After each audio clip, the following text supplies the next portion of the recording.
देखो chemical bond क्या होता है बच्चों, ध्यान से समझना है, बहुत सिंप्लीफाई करके बताऊंगा। मान लीजिए दो एटम है, इन दो एटम के बीच में मैं एक केमिकल बॉन्ड बना रहा हूं।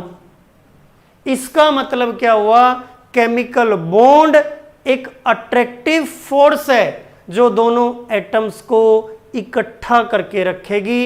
ये आपको ध्यान रखना बच्चों।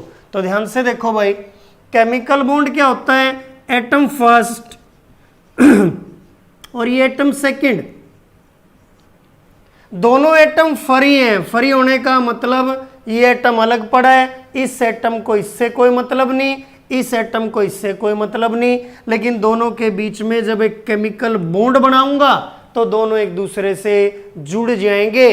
अब ना तो एटम फर्स्ट सेकंड को छोड़ के कहीं जा सकता और ना एटम सेकंड फर्स्ट को छोड़ के कहीं जा सकता है। इसका मतलब केमिकल बॉन्ड एक अट्रैक्टिव फोर्स होती है जो एटम्स को इकट्ठा रखती है, एक साथ रखती है। उस अट्रैक्टिव फोर्स को बोलते हैं बच्चों केमिकल बॉन्ड। लिखना है definition, it is the attractive force which binds the atoms together। ये ध्यान रखना। तो देखो जो केमिकल बॉन्ड होता है वो एक अट्रैक्टिव फोर्स होती है बच्चों, जो एटम्स को इकट्ठा क्या करता है, बाइंड करता है। उस अट्रैक्टिव फोर्स को हम क्या बोलते हैं, केमिकल बॉन्डिंग बोलते हैं। ये ध्यान रखना है बच्चों। तो जो केमिकल बॉन्डिंग होती है वो एक अट्रैक्टिव फोर्स होती है जो एटम्स को इकट्ठा रखती है। उस अट्रैक्टिव फोर्स को हम बोलते हैं केमिकल बॉन्ड। ये आपको ध्यान रखना भाई। अब केमिकल बॉन्ड से एटम्स एक दूसरे से बाइंड हो जाते हैं और एक दूसरे से जुड़ जाते हैं। तो ये आपको ध्यान रखना है। अब एक इंपॉर्टेंट पॉइंट का ध्यान रखना भाई, due to bond formation energy decreases and stability increases. ये बच्चों ध्यान रखना है, जो बॉन्ड फॉर्मेशन होगी, बॉन्ड फॉर्मेशन से एनर्जी डिक्रीज होती है बच्चों और स्टेबिलिटी इंक्रीज होती है। ऐसा क्या होता है, ध्यान से समझना भाई, ध्यान देना बच्चों। देखो जब भी बॉन्ड ब्रेकिंग करते हो, डिटेल में बता रहा हूं, सुनते जाना। जब भी किसी बॉन्ड को तोड़ोगे आपको ध्यान रखना है एनर्जी एब्जॉर्ब होगी बच्चों, एनर्जी देनी पड़ेगी। आप कभी भी बॉन्ड तोड़ोगे आपको हीटिंग करनी पड़ेगी, आपको एनर्जी देनी पड़ेगी, यानी आपका रिएक्शन कैसा हो गया, एंडोथर्मिक हो गया। लेकिन जब आप बॉन्ड फॉर्मेशन करोगे, जब भी आप बॉन्ड फॉर्मेशन करोगे, जो एनर्जी होगी वो रिलीज होगी। ये आपको ध्यान रखना है। और एनर्जी रिलीज हुई तो एक्सोथर्मिक रिएक्शन हो गया। अब देखो ध्यान से, आपने बॉन्ड फॉर्मेशन की, पहला एटम है, ये दूसरा एटम है, दोनों को एक दूसरे के पास पास लेके आना है, तो कुछ एनर्जी रिलीज करते जाएंगे। जैसे ही बॉन्ड बनेगा एनर्जी रिलीज होगी। एनर्जी रिलीज होने से देखो एनर्जी डिक्रीज होगी क्योंकि उन्होंने एनर्जी रिलीज कर दी। और आपको ध्यान रखना है जो एनर्जी है वो स्टेबिलिटी के इनवर्सली प्रोपोर्शनल होती है बच्चों। जिसमें एनर्जी ज्यादा होगी वो कम स्टेबल होगा और जिसकी एनर्जी कम होगी वो ज्यादा स्टेबल होगा। तो देखो बॉन्ड फॉर्मेशन से एनर्जी रिलीज होगी, इसका मतलब एनर्जी पहले से कम रहेगी, तो energy decreases and stability increases. तो इस कॉन्सेप्ट को नोट करके रखना है। तो एनर्जी क्यों डिक्रीज होती है? क्योंकि बॉन्ड फॉर्मेशन में एनर्जी रिलीज होती है। बॉन्ड फॉर्मेशन एक एक्सोथर्मिक प्रोसेस होती है, और एनर्जी डिक्रीज होगी तो स्टेबिलिटी इंक्रीज होगी, क्योंकि एनर्जी एंड स्टेबिलिटी एक दूसरे के इनवर्सली प्रोपोर्शनल है। ये ध्यान रखना है। तो सबको समझ में आया होगा क्या होता है केमिकल बॉन्ड? केमिकल बॉन्ड एक अट्रैक्टिव फोर्स होती है जो एटम्स को बाइंड करके रखती है, एक साथ रखती है। उस केमिकल फोर्स को, अट्रैक्टिव फोर्स को आप बोलोगे केमिकल बॉन्ड। और ध्यान रखना है, जब भी बॉन्ड फॉर्मेशन करोगे एनर्जी रिलीज होगी, एनर्जी रिलीज होने से एनर्जी डिक्रीज होगी और स्टेबिलिटी इंक्रीज होगी। ये आपको ध्यान रखना बच्चों। तो ये आपकी डेफिनेशन थी केमिकल बॉन्ड। हाँ भाई, सबने पढ़ा होगा लोअर क्लासेस में बेटा, केमिकल बॉन्ड की फॉर्मेशन क्यों करते हैं एटम्स? ये क्वेश्चन बन गया। Why do atoms take part in bonding?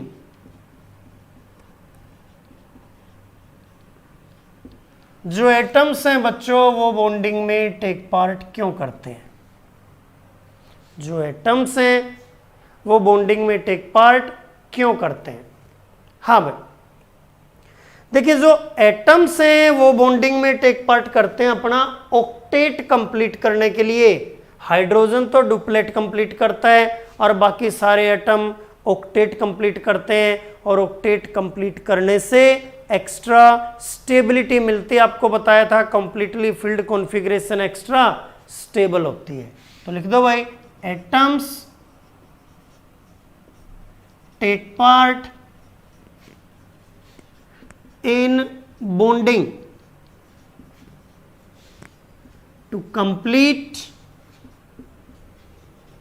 There octet. Bracket में लिख दो, हाइड्रोजन कंप्लीट डुप्लेट।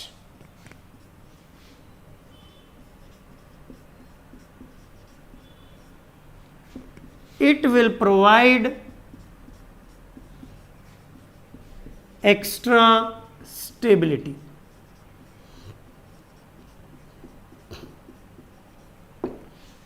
देखो बच्चों, एक चीज का ध्यान रखना है, नेचर में जो भी प्रोसेस हो रही है वो स्टेबिलिटी के लिए हो रही है।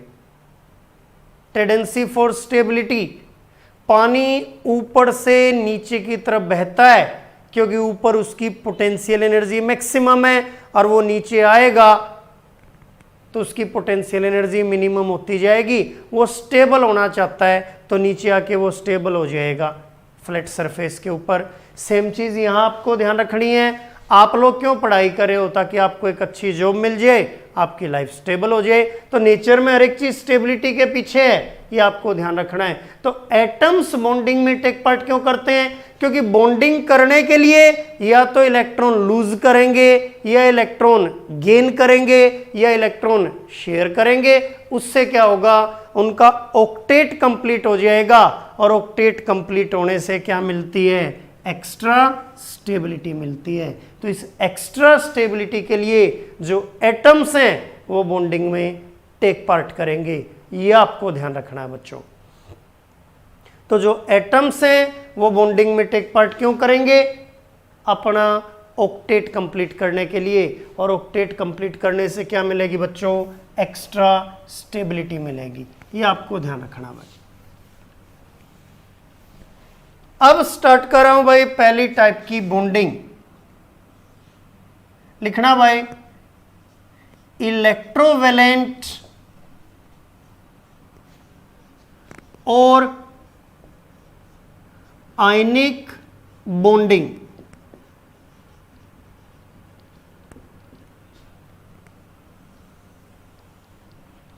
आज हम कंप्लीट करेंगे भाई फर्स्ट टाइप की बॉन्डिंग, इलेक्ट्रोवेलेंट और आयनिक बॉन्डिंग। ध्यान से समझना भाई, इलेक्ट्रोवेलेंट और आयनिक बॉन्डिंग क्या होती है बच्चों, थोड़ा एक्स्ट्रा ध्यान लगाना है। व्हाट इज इलेक्ट्रोवेलेंट और आयनिक बॉन्डिंग, ध्यान से सुनना भाई। हाँ भाई देखो, आयनिक बॉन्ड बनाने के लिए क्या करना पड़ेगा, ध्यान से सुनना है। एक तो लेना पड़ेगा इलेक्ट्रोपॉजिटिव एटम, की पॉइंट्स लिख देता हूं। एक तो लेना पड़ेगा बच्चों इलेक्ट्रोपॉजिटिव एटम, जो इलेक्ट्रॉन क्या करेगा, लूज करेगा। एक लेना पड़ेगा इलेक्ट्रोनेगेटिव एटम,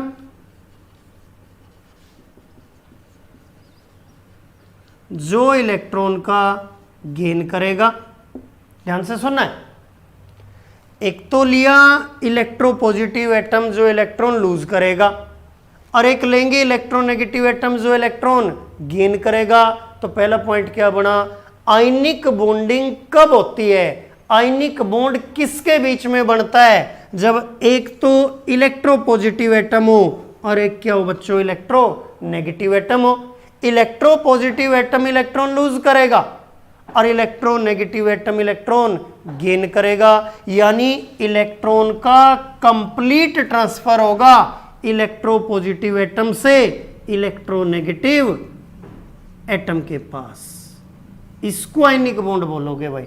तो कैसे डिफाइन करोगे, दिस बॉन्ड, पॉइंट्स बना दो बल्कि, is produced when electron transfer occurs between one electropositive atom and one, या वन काट दो, बिटवीन इलेक्ट्रोपॉजिटिव एटम, एक से ज्यादा भी हो सकते हैं, एंड इलेक्ट्रोनेगेटिव एटम।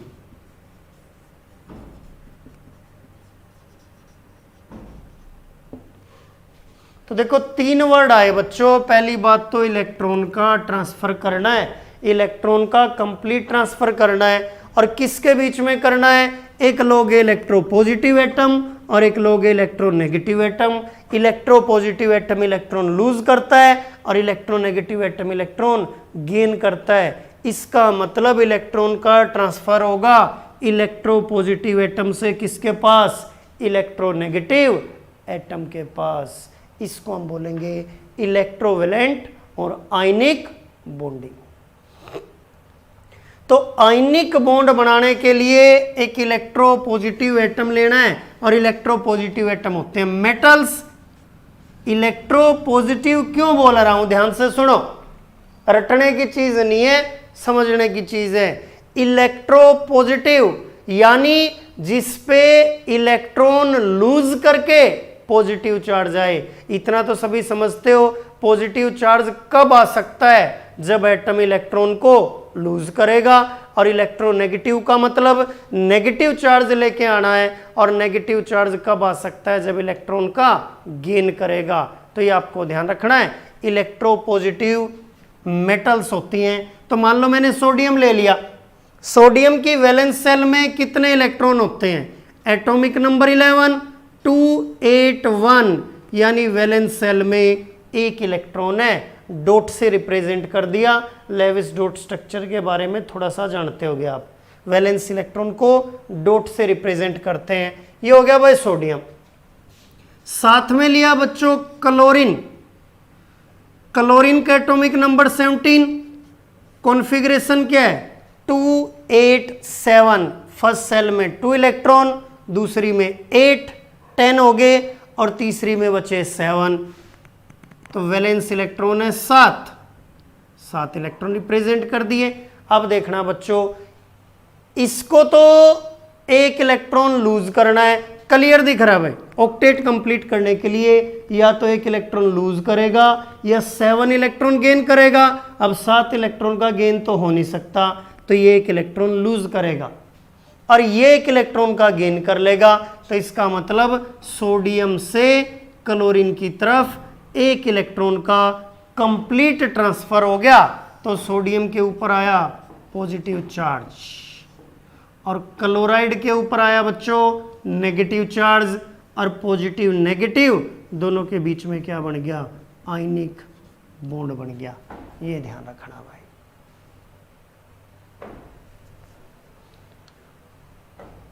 तो कैसे बनता है बच्चों आयनिक बॉन्ड, जिसको समझ में ना आए भाई कमेंट करके एक बार बता देना, मैं रिपीट कर दूंगा। इस यूनिट में कंफ्यूज नहीं होना है, प्योरली कॉन्सेप्चुअल है। इलेक्ट्रोवेलेंट और आयनिक बॉन्डिंग में क्या होता है बच्चों, एक होता है आपका इलेक्ट्रो पॉजिटिव एटम और एक होता है इलेक्ट्रो नेगेटिव एटम। नाम से क्लियर हो रहा है, इलेक्ट्रो पॉजिटिव को इलेक्ट्रॉन लूज करना है और इलेक्ट्रो नेगेटिव को इलेक्ट्रॉन गेन करना है, यानी इलेक्ट्रॉन का कंप्लीट ट्रांसफर कर दो इलेक्ट्रो पॉजिटिव से इलेक्ट्रॉन नेगेटिव पे। इलेक्ट्रो पॉजिटिव ने इलेक्ट्रॉन लूज किया, पॉजिटिव चार्ज आया, और इलेक्ट्रॉन नेगेटिव ने इलेक्ट्रॉन का गेन किया, नेगेटिव चार्ज आया। और इस बॉन्ड को हम क्या बोलेंगे बच्चों, आयनिक बॉन्ड बोल देंगे। तो पहली टाइप के बॉन्ड में क्या ध्यान रखना है, इलेक्ट्रॉन का कंप्लीट ट्रांसफर होगा, कहां से कहां, इलेक्ट्रो पॉजिटिव एटम से इलेक्ट्रो नेगेटिव एटम के ऊपर होगा। इसको हम बोलेंगे बच्चों इलेक्ट्रोवेलेंट और आयनिक बॉन्ड। ये आपको ध्यान रखना भाई। अब देखना भाई,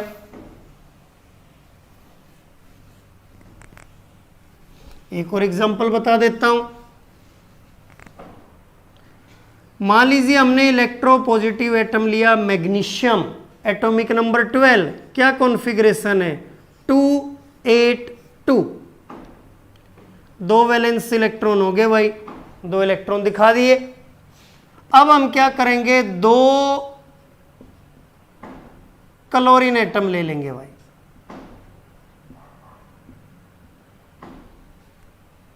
अब इसको दो इलेक्ट्रॉन लूज करने हैं, एक इलेक्ट्रॉन गया इस क्लोरीन के पास, एक इलेक्ट्रॉन गया इस क्लोरीन के पास। आप देख सकते हो इसके दो इलेक्ट्रॉन लूज होते ही ऑक्टेट कंप्लीट 28 बन गया, +2 चार्ज आया।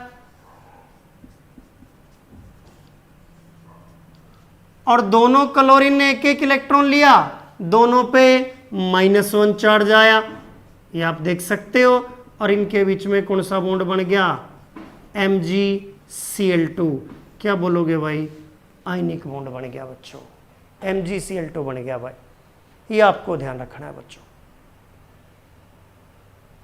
तो electro positive atom electron lose करेगा और इलेक्ट्रो नेगेटिव एटम इलेक्ट्रॉन का गेन करेगा बच्चों। इसको हम बोलते हैं आयनिक बॉन्ड। अब ध्यान देना भाई, जो कंपटीशन के पॉइंट्स हैं उन पे फोकस करना, ध्यान से देखना भाई।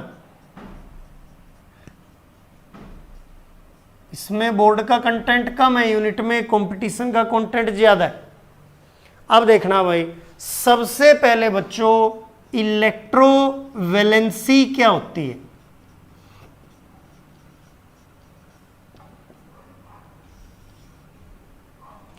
सबसे पहले आपको इलेक्ट्रोवैलेंसी की डेफिनेशन बतानी है बच्चों, ध्यान से सुनना भाई। इलेक्ट्रोवैलेंसी क्या है, देखो आयनिक बॉन्ड का दूसरा नाम इलेक्ट्रोवैलेंट बॉन्ड है। आयनिक बॉन्ड का दूसरा नाम क्या, चीजों को कोरिलेट करना सीखो। आयनिक बॉन्ड का दूसरा नाम मैंने क्या बताया, इलेक्ट्रोवैलेंट बॉन्ड। और आयनिक बॉन्ड में क्या होता है, एक एटम इलेक्ट्रॉन लूज करता है और दूसरा एटम इलेक्ट्रॉन गेन करता है, यानी इलेक्ट्रॉन का कंप्लीट ट्रांसफर होता है। तो इलेक्ट्रोवैलेंसी का मतलब है कितने इलेक्ट्रॉन का ट्रांसफर हुआ। NaCl बनाया आपने, सोडियम ने एक लूज किया, क्लोराइड ने गेन किया। MgCl2 बनाया आपने, मैग्नीशियम ने दो लूज किए, दो क्लोराइड ने एक, यानी आप बोल सकते हो टोटल 2 इलेक्ट्रॉन का लॉस हुआ, 2 का ही गेन हुआ। तो आपको ध्यान रखना है, जितने इलेक्ट्रॉन का ट्रांसफर होगा आयनिक बॉन्ड में उसको बोलते हैं इलेक्ट्रोवैलेंसी। तो लिख दो भाई definition, the number of electrons transferred during ionic bond formation.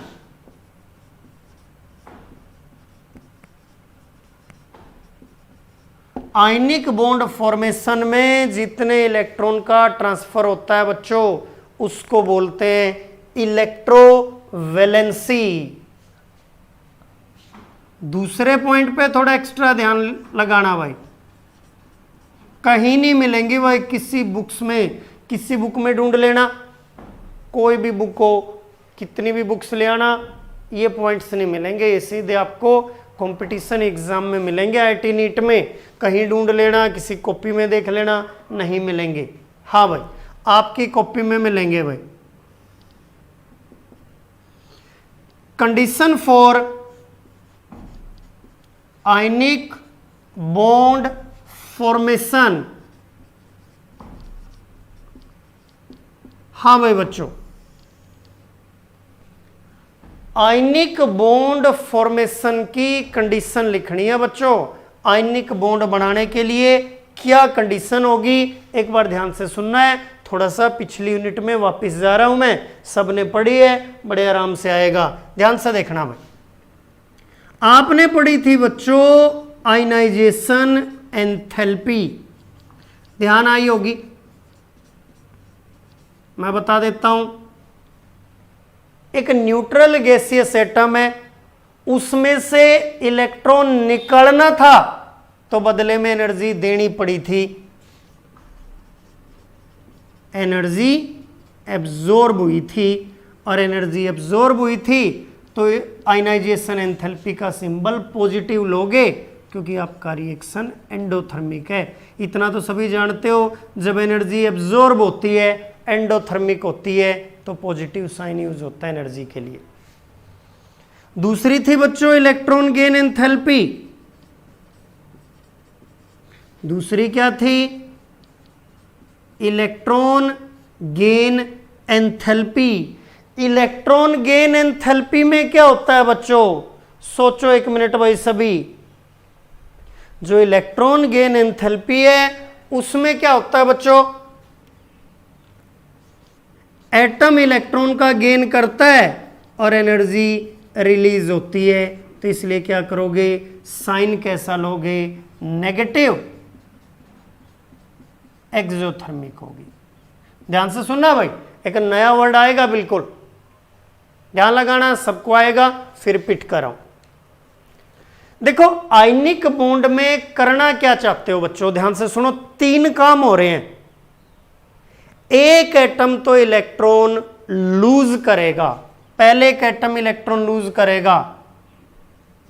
देखो आयनाइजेशन एंथैल्पी में क्या होता है, एटम में से इलेक्ट्रॉन निकलते हैं, तो देखो पहला काम कर दिया, पहला मैंने एटम में से एक इलेक्ट्रॉन बाहर निकाला, एक एटम लिया पहला, उसमें से जो इलेक्ट्रोपॉजिटिव एटम इलेक्ट्रॉन बाहर निकाला, और इलेक्ट्रॉन बाहर निकालने के लिए कुछ एनर्जी देनी पड़ती है, एनर्जी एब्जॉर्ब होती है, उस एनर्जी को क्या बोला, आयनाइजेशन एंथैल्पी। एनर्जी दी, पॉजिटिव साइन लूंगा, एंडोथर्मिक हो गया बच्चों। अब पता चला मैं इनको क्यों यूज कर रहा हूं। अब दूसरे एटम में वो इलेक्ट्रॉन डालना है और किसी एटम में इलेक्ट्रॉन ऐड करते हैं, तो एनर्जी क्या होती है, रिलीज होती है, और उस एनर्जी को क्या बोलते हैं, इलेक्ट्रॉन गेन एंथैल्पी बोलते हैं। एनर्जी रिलीज हुई, नेगेटिव साइन। दो काम कर दिए, एक ने इलेक्ट्रॉन लूज कर दिया, पॉजिटिव चार्ज आया एटम पे, दूसरे एटम ने इलेक्ट्रॉन गेन कर लिया, नेगेटिव चार्ज आया। अब क्या करना है, उस पॉजिटिव नेगेटिव को जोड़ना आपस में, पॉजिटिव नेगेटिव एक दूसरे से जुड़ेंगे और जुड़ने से लेटिस स्ट्रक्चर बनेगा। एक वर्ड सुना होगा आपने, क्रिस्टल, सबस्टेंस का क्रिस्टल बनता है, उस क्रिस्टल का दूसरा नाम लेटिस होता है। तो हमें एक लेटिस बनाना है, और जब पॉजिटिव नेगेटिव जुड़ेंगे, देखो दोनों के बीच में बॉन्ड बना, और बॉन्ड बनने से क्या होती है, एनर्जी रिलीज होती है, उसको आप बोलोगे लेटिस एनर्जी। आगे डिटेल में बताऊंगा, अभी डायरेक्ट लिख दो लेटिस एनर्जी, एनर्जी रिलीज होगी ये भी। अब ध्यान से देखना बच्चों सारे,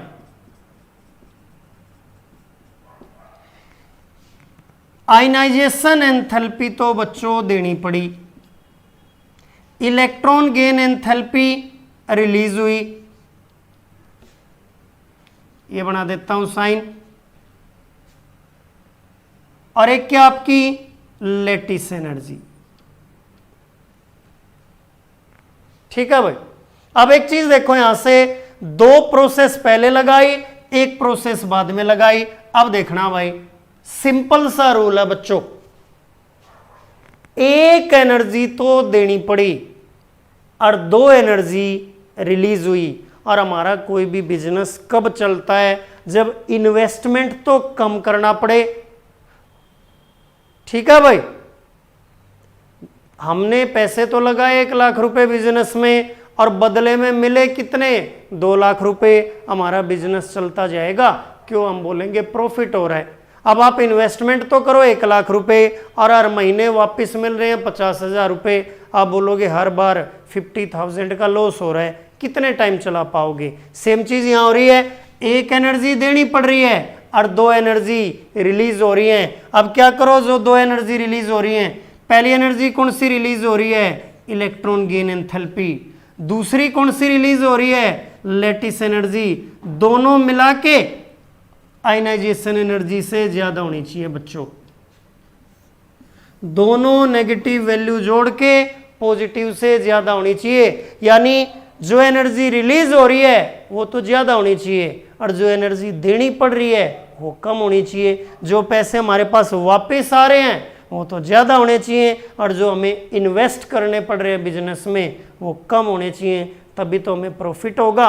और जिस चीज़ में, सीधा बिजनेस की टर्म में माइंड में रखो, जिस चीज़ में प्रॉफिट होता है बेटा वही चीज़ तो हम आगे चला सकते हैं, जिसमें लॉस होगा वो तो नहीं चला पाएंगे हम। तो क्या कंडीशन बनी भाई आयनिक बॉन्ड फॉर्मेशन की, इलेक्ट्रॉन गेन एंथैल्पी और लेटिस एनर्जी दोनों जोड़ के किससे ज़्यादा बननी चाहिए, आयनाइजेशन एनर्जी से ज़्यादा बननी चाहिए। यानी एनर्जी जितनी दी है वो कम रहनी चाहिए और एनर्जी जितनी रिलीज हुई है वो ज़्यादा होनी चाहिए, क्योंकि ज़्यादा एनर्जी रिलीज होगी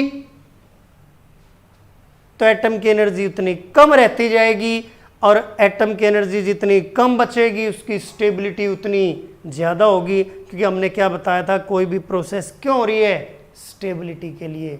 और ज़्यादा स्टेबिलिटी कब आएगी, जब ज़्यादा से ज़्यादा एनर्जी रिलीज होगी। तो देखो दी तो थोड़ी और निकली ज़्यादा, तो एनर्जी का क्या हुआ, एनर्जी कम बचेगी। ज़्यादा एनर्जी रिलीज हुई है तो उससे स्टेबिलिटी बढ़ जाएगी। तो ये था भाई, एक बार कमेंट करो, जिसको नहीं आया मैं रिपीट कर दूंगा, कोई प्रॉब्लम नहीं है। जल्दी से बताओ भाई, ये एक बार सुन लो। हमें क्या करना भाई, दो एटम लेने हैं। सुनो एक बार, सोडियम लिया, पहले मेरे को एक इलेक्ट्रॉन निकालना, इसमें से इलेक्ट्रॉन निकालने के लिए पहले क्या करना पड़ेगा, एनर्जी देनी पड़ेगी, एनर्जी एब्जॉर्ब होगी। उस एनर्जी को बोलूंगा आयनाइजेशन एंथैल्पी, पॉजिटिव आ गई भाई। फिर क्या करूंगा, दूसरे एटम में ये इलेक्ट्रॉन ऐड करना है। दूसरा एटम इलेक्ट्रॉन का गेन करेगा और जब भी इलेक्ट्रॉन का गेन होता है एनर्जी रिलीज होती है, नेगेटिव साइन आ गया। एक एनर्जी देनी पड़ी, एक एनर्जी रिलीज हुई। फिर क्या हुआ, एक पॉजिटिव बन गया, एक नेगेटिव बन गया, दोनों के बीच में आयनिक बॉन्ड बन गया। आयनिक बॉन्ड बनेगा यानी लेटिस बनेगा और लेटिस बनेगा, बॉन्ड बनने से एनर्जी रिलीज होती है तो लेटिस एनर्जी रिलीज होगी। तो इसका मतलब एक एनर्जी तो देनी पड़ी और दो एनर्जी रिलीज हुई। जितनी रिलीज हुई उसको जोड़ लो, जितनी देनी पड़ी उसको एक तरफ रख लो। तो आपको क्या करना है, जो आपकी नेगेटिव एनर्जी है जो रिलीज हुई वो ज़्यादा होनी चाहिए और जो एब्जॉर्ब हुई वो कम होनी चाहिए। तो ये कंडीशन है आयनिक बॉन्ड फॉर्मेशन की। तो जल्दी से बताओ भाई, सबको क्लियर है कि नहीं है? कुछ स्टूडेंट्स कमेंट नहीं कर रहे हैं, तो कल मिलते हैं सुबह कोवलेंट बॉन्डिंग के साथ। तो इसको अच्छे से तैयार करना भाई सभी।